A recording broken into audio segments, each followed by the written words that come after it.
The man who has publicly acknowledged that he's thinking about pardoning his old friend, Ghislaine Maxwell, a convicted sex trafficker who was a co-conspirator of Donald Trump's closest friend, Jeffrey Epstein, made a joke about pardons today. The man who seems to want to pardon Ghislaine Maxwell after she was convicted of luring young girls into the home of a rapist and sex trafficker who ruined their lives. But we're ready to go. You know, we've been moving toward Chicago. We have a governor that thinks it's wonderful that only like 7 people were killed this week. But we are moving toward doing it, and we're going to, if crime gets, it's horrible what's happening in Chicago. We could make Chicago a safe. But he seems to want to pardon Ghislaine Maxwell. He would never pardon those 2 people, but he seems to want to pardon her. He would pardon Ghislaine Maxwell because she said to Donald Trump's criminal defense lawyer, who is now his deputy attorney general, that she never saw Donald Trump do anything wrong. Why is Ghislaine Maxwell now afraid of saying that same thing? Under oath in a congressional hearing, Ghislaine Maxwell's criminal defense lawyers have told the House Oversight Committee that she will take the Fifth Amendment in answer to every question if they subpoena her testimony. That means if a member of Congress asks Ghislaine Maxwell, did you ever see Donald Trump do anything wrong, she will not answer that question under oath now.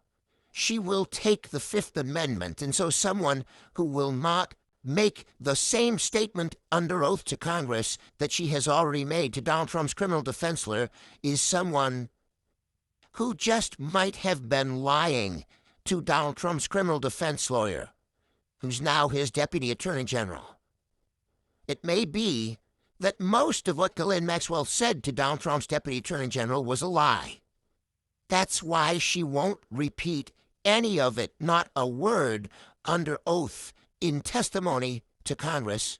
If Ghislaine Maxwell commits perjury under oath testifying to Congress, the next Democratic administration would prosecute her for that crime, and she knows that, and her criminal defense lawyers know that. And then there's Chuck and Nancy. Donald Trump's crumbling mind apparently cannot retain the fact that Nancy Pelosi is no longer the leader of the Democrats in the House of Representatives and hasn't been for years. If Donald Trump's brain was fully functional, he would have said Chuck and Hakeem, meaning the Democratic leaders of the Senate and the House of Representatives. But Donald Trump is still living in the Chuck and Nancy years of his first presidency because he is in sharp mental and physical decline. And we now have a number for it. 39%. That is the measure of Donald Trump's physical decline since his first time in the White House, 39%.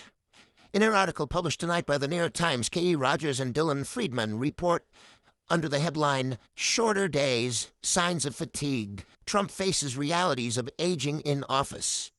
The Times has documented the newly abbreviated schedule for the struggling 79-year-old man. Quote, in 2017, the first year of his first term, Mr. Trump's scheduled events started at 10:31 a.m. on average. By contrast, Mr. Trump in his second term has started scheduled events in the afternoon on average at 12:08 p.m.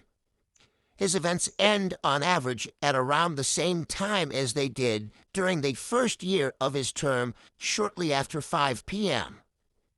The number of Mr. Trump's total official appearances has decreased by 39%.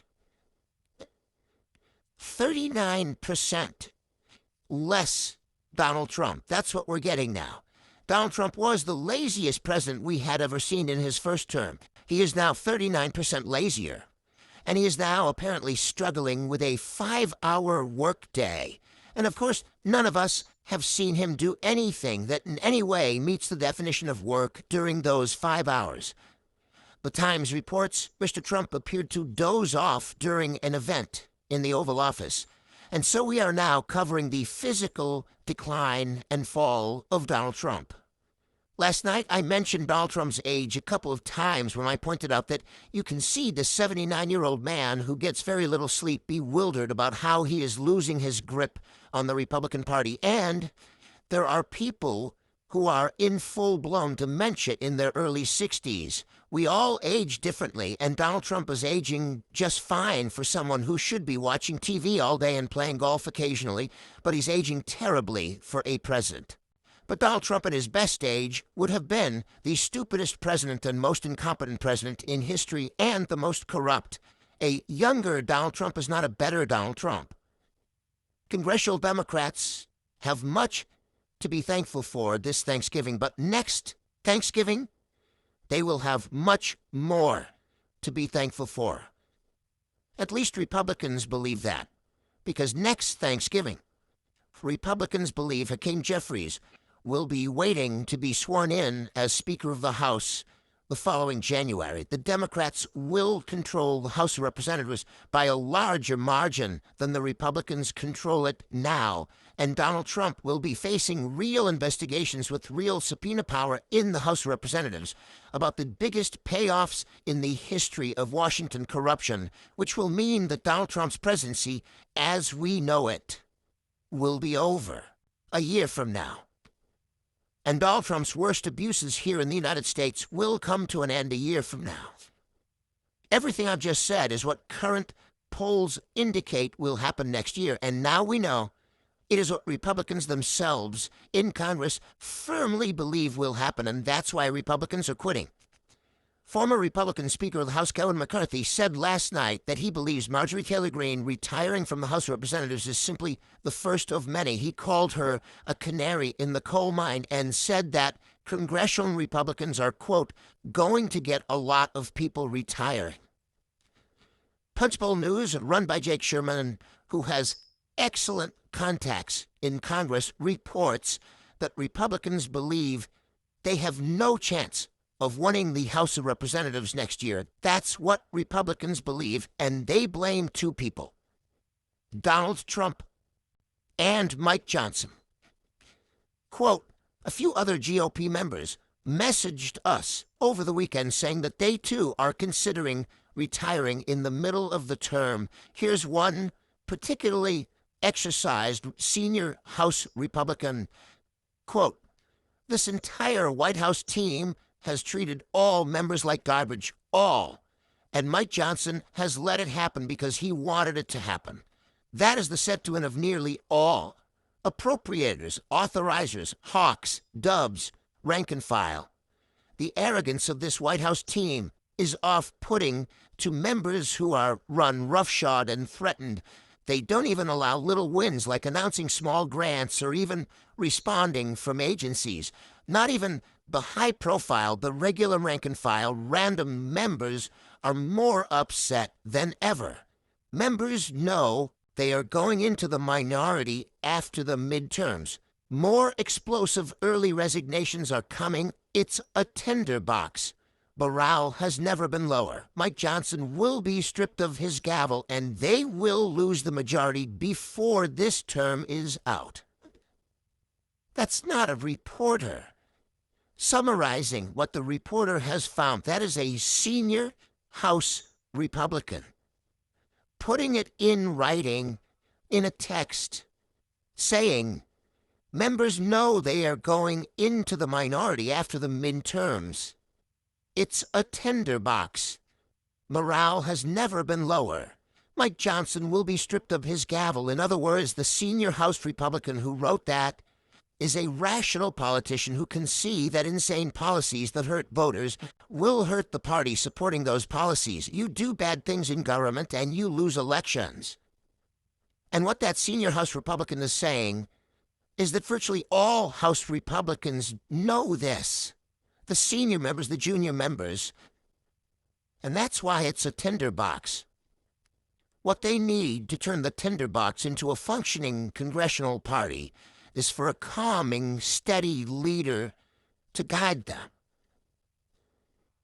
And they're stuck with Donald Trump. And so they know it's hopeless. And what is Donald Trump's relentlessly incompetent White House staff trying to do? They're trying to guide Donald Trump and the Republicans out of the tinderbox to political safety by simply having them completely reverse themselves on health care and embrace Obamacare. The New York Times reports President Trump, who has repeatedly denounced the Affordable Care Act as a disaster, is considering backing an extension of insurance subsidies tied to the health law that are set to expire at the end of the year. According to a senior White House official, Mr. Trump has not made a final decision, the official said. The tinderbox must have loved that, right? It's a way out of their problems, right? Punchbowl News reports that the Trump healthcare proposal was supposed to be rolled out yesterday, but is now paused. Quote, the fact that the White House was even seriously working on a plan caught Hill Republicans by surprise when news of it leaked on Sunday. By Monday morning, the White House was preparing to unveil the proposal before eventually backtracking amid resistance from conservatives and a general sense among Republicans that the White House was mismanaging the issue. It's now unclear when, or even whether, the plan could see the light of day. Get used to this. This is the chaos that happens in a tinderbox in the final year in power of a political party in Congress. There is chaos and there is confusion.